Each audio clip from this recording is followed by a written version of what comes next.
जय Hind all of you. आप सभी लोगों का क्यूब क्लासेस के यूट्यूब चैनल में एक बार फिर से स्वागत है। तो आप सब लोगों का बीच में थोड़ा क्लास में डिले रह गया, माफी चाहेंगे। बीच में और तबीयत खराब हो गई थी, हम थोड़ा सा बुखार से ग्रसित थे और तापमान भारी था, इसके चक्कर में हम क्लास नहीं ले पाए। हम उसके लिए तहे दिल से आपसे माफी मांगते हैं। बट फिलहाल हम कॉन्सेप्ट को आगे कंटिन्यू करते हैं। अब दोबारा कंटिन्यूटी मेंटेन करने की कोशिश करते हैं जैसे कि चल रही थी।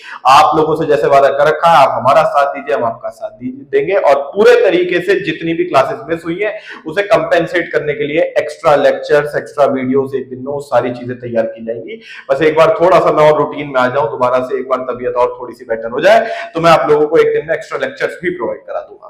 फिलहाल आप सब लोगों को यहाँ पे some basic concept in chemistry में मैंने मेनली सारे कॉन्सेप्ट कवर अप करा दिए हैं, फॉर्मूले करा दिए हैं। अब हमें इसके सिर्फ क्वेश्चंस खत्म करने हैं और उन क्वेश्चंस में सबसे पहले आप सब लोगों का यहाँ पे जो आज की क्लास है वो सीधा बैक एक्सरसाइज क्वेश्चन की है। जो भी इक्के दुक्के कॉन्सेप्ट बचे हैं वो बैक एक्सरसाइज क्वेश्चंस के साथ खत्म कर देंगे। तो एक एक क्वेश्चन मैं यहाँ पे कराऊंगा। अपनी बुक अपने सामने खोल के रखिए और मेरे साथ जुड़े रहिए। आइए क्वेश्चन शुरू करते हैं। तो आप लोगों का सबसे पहला बैक एक्सरसाइज क्वेश्चन कितना आसान सा क्वेश्चन है कि सिर्फ हमें मोलर मास बताने हैं। पहला कंपाउंड वाटर दे रखा है, इसका मोलर मास बताना है। हाइड्रोजन का एटॉमिक मास 1 × 2 प्लस ऑक्सीजन का 16, टोटल वैल्यू आप लोगों को 18 ग्राम पर मोल मिल जाएगी। याद रखना, अगर मॉलिक्यूलर मास मांगते हैं, एक मॉलिक्यूल का मास, तो यूनिट लिखना 18 यूनिट। मोलर मास मांगते हैं तो 18 ग्राम पर मोल, ग्राम पर मोल आ जाएगा। सेकेंड सिचुएशन की अगर मैं बात करूं तो CO2 में कार्बन का 12 हो गया, ऑक्सीजन का 16 × 2 हो गया, टोटल सॉल्व करके 44 ग्राम पर मोल आ जाएगा। इसके बाद थर्ड पार्ट में आप लोगों को CH4 का मोलर मास मांगा जा रहा है, कार्बन का 12, हाइड्रोजन का 1 × 4, टोटल 16 ग्राम पर मोल हो गया।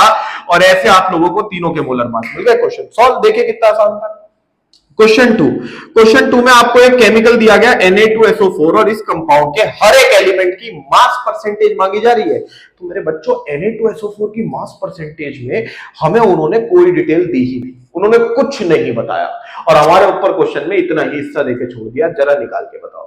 अब ऐसा है कि देखो, एनसीईआरटी के क्वेश्चन कितने ही खतरनाक हो, उधेड़ तो देगी, दक्सर है ना, टेंशन काहे को लेने का, अपन बैठा है सब संभालने के लिए। तो आइए बाबू मशाए, सोडियम, सल्फर और ऑक्सीजन, इन तीनों का एटॉमिक मास काम में आएगा। जब वो कुछ डिटेल ना दे तो एटम का अपना मास तो कुछ ना कुछ है, उसी का प्रयोग करिए। आइए प्रयोजन आगे बनाते हैं। सोडियम का जी 23 होता है और इंटू 2 हो गया, सल्फर का 32 होता है, ऑक्सीजन का 16 होता है और ये टोटल सॉल्व करके यहां पे आप लोगों को 142 ग्राम टोटल मास मिल जाएगा, जिसमें सोडियम 23 × 2 46 था, ये 32, ये 16 × 4, टोटल सम 142 बेटा। तो सोडियम की मास परसेंटेज जब आपको निकालनी है, सोडियम का टोटल मास 23 × 2 46, पूरे कंपाउंड का टोटल मास 142 × 100, यानी आप एक एलिमेंट के मास को टोटल मास से डिवाइड करके इंटू 100 करिए, काम हो गया। अब सर सल्फर की बात करें तो इसमें कौन सी मुश्किल बात हो गई, यही चीज कर दो। सल्फर का कितना है, ये लिखा सर 32 लिखा है, टोटल कितना लिखा है 142 लिखा, 32/142 गुना 100, आप लोगों को आंसर परसेंटेज में मिल जाएगा। देखिए क्वेश्चन सोल्व हो गया। अब तीसरा ऑक्सीजन का था, ऑक्सीजन के लिए आप सेम चीज कर सकते हैं, नहीं तो 100 में से सोडियम एंड सल्फर की परसेंटेज का सम माइनस कर दो, क्योंकि कंपाउंड 3 एलिमेंट का है, 2 की परसेंटेज निकाल दी तो बची हुई तीसरे की तो हुई। देखिए कितना आसान था, है नहीं आसान सी चीज, कोई भी क्वेश्चन हो उधेड़ देंगे।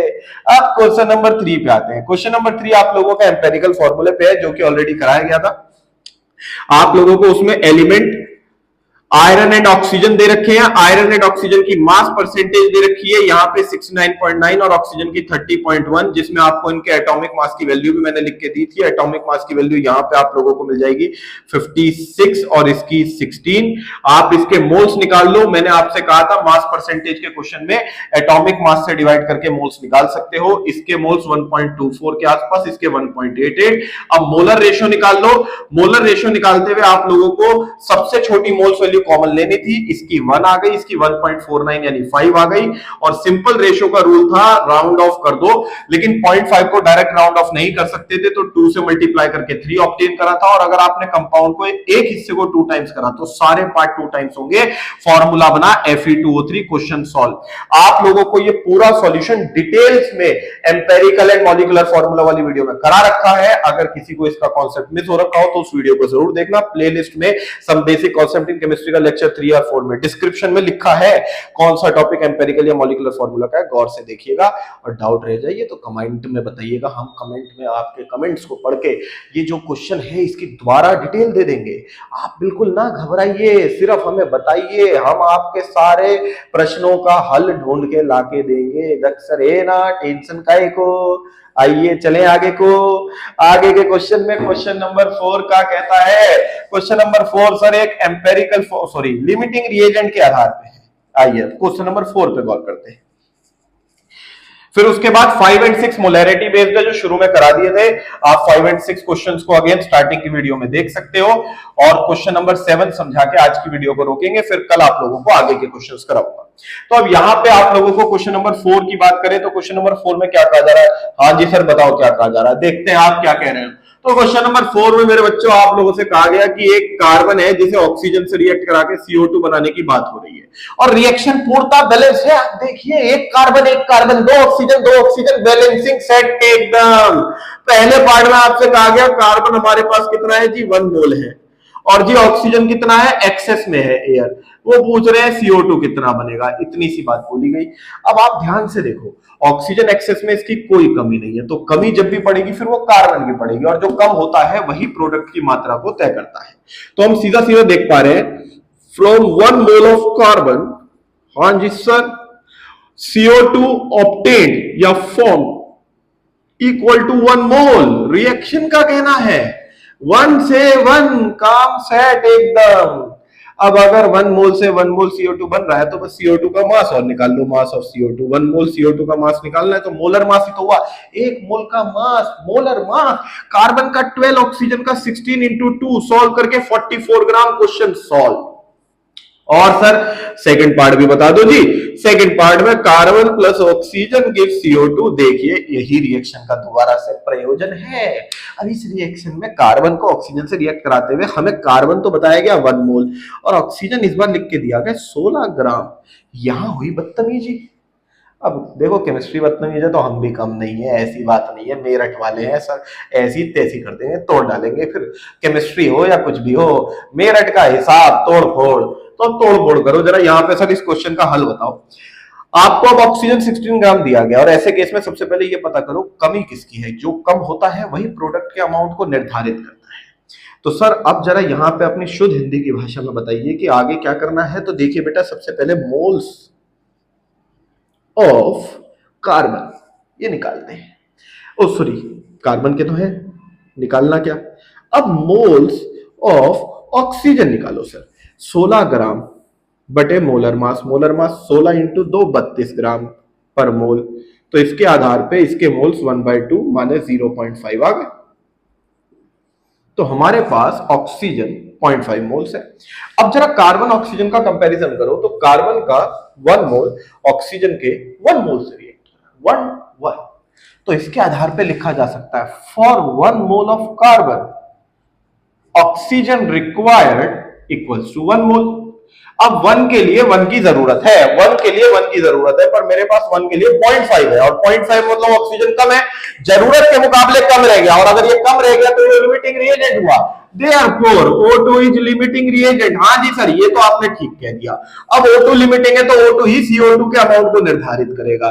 तो from 1 mole of O2 CO2 formed equal to कितना बनेगा जी।